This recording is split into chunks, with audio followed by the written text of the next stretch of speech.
வணக்கம். தனலட்சுமி ராஜா, மதுரை. தெரிந்த கோயில் தெரியாத ரகசியம்.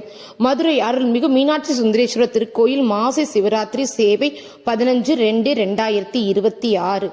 சாஸ்திரங்களின்படி சிவபெருமான் படைப்பின் தோற்றம், வாழ்வாதாரம் மற்றும் அழிவின் சமநிலையாளர். மகா சிவராத்திரி என்பது சிவாம்சம் மிகவும் சுறுசுறுப்பாக இருக்கும் தெய்வீக இரவு.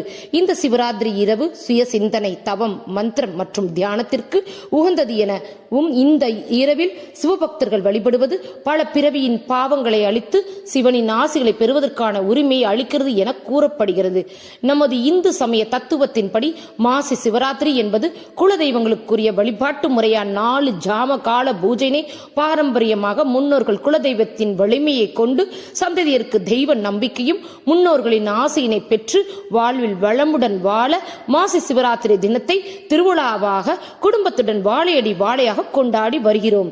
மதுரையில் மீனாட்சி அம்மன் கோயில் மாசி சிவராத்திரி பூஜைக்கான சேவை என சுப்பிரமணிய சார் எங்கள் குழுவிற்கு வாய்ப்பை தந்து அழைத்ததும் மதுரையிலேயே பிறந்து வளர்ந்து இதுவரை சிவராத்திரி பூஜையினை காணாத எனக்கு அன்று மாலை 4 மணிக்கு மீனாட்சி அம்மன் கோயிலுக்கு எங்கள் குழுவினருடன் சென்றோம்.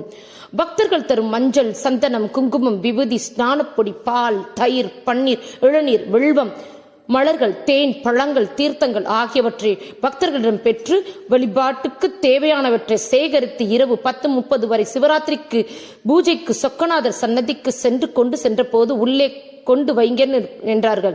மூலவராகிய சொக்கநாதர் சன்னதிக்கு சென்றவுடன் கை கால்கள் எல்லாம் நடங்கி என் முன்னே இருப்பது சொக்கநாதரா என வியந்து பார்த்து கொண்டே தரிசனம் செய்தோம். பின்னர் முதல் ஜாம கால பூஜை சகஸ்ரலிங்க அபிஷேகம்.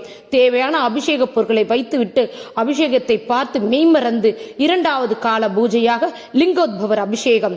3 நபர்கள் மட்டும் அருகே நின்று பால், பன்னீர், தேன் என ஒவ்வொன்றாக எடுத்து தரும்போது லிங்கோத்பவர் ஆஜபாகமாக மும்மூர்த்திகளுடன் முழு அபிஷேகத்தை கண்டதும் 3வது ஜாம கால பூஜை மீண்டும் சொக்கநாதர் சன்னதிக்கு சென்ற போது கூட்டம் அதிகமாக இருந்த காரணத்தினால் வெள்ளியம்பலத்தில் கால் மாறி ஆடிய கோலத்தில் காணப்பட்ட எம்பெருமான் நடராஜ ரூபத்துடன் சிவகாமியுடன் ஜொலிக்கும் வெள்ளி பீடத்தில் அமர்ந்து நந்தனாருக்கு கிட்டிய ஆனந்த நடராஜரை கண்டு மகிழ்ந்து கொண்டிருக்கும் பொழுது முடிவில் சொக்கநாதரின் விபூதி அபிஷேகம் பார்த்து திரும்பிய போது 4வது கால பூஜை மீனாட்சி அம்மன் தரிசனம் செய்து விடலாம் என எண்ணி அங்கு சென்றால் உலகாளும் அங்கேற்கண்ணி அழகின் சொரூபமாக அழகான விளக்கொளியில் மின்னொளியாக சிறுத்து மகளே என சிறுத்த முகத்துடன் அழைக்கும் தாய் போல சகஸ்ர தீபத்தில் ஆனந்தமாக தரிசனம் செய்து கோவிலின் வாசல் வெளியே வந்த போது விடிந்தே விட்டது.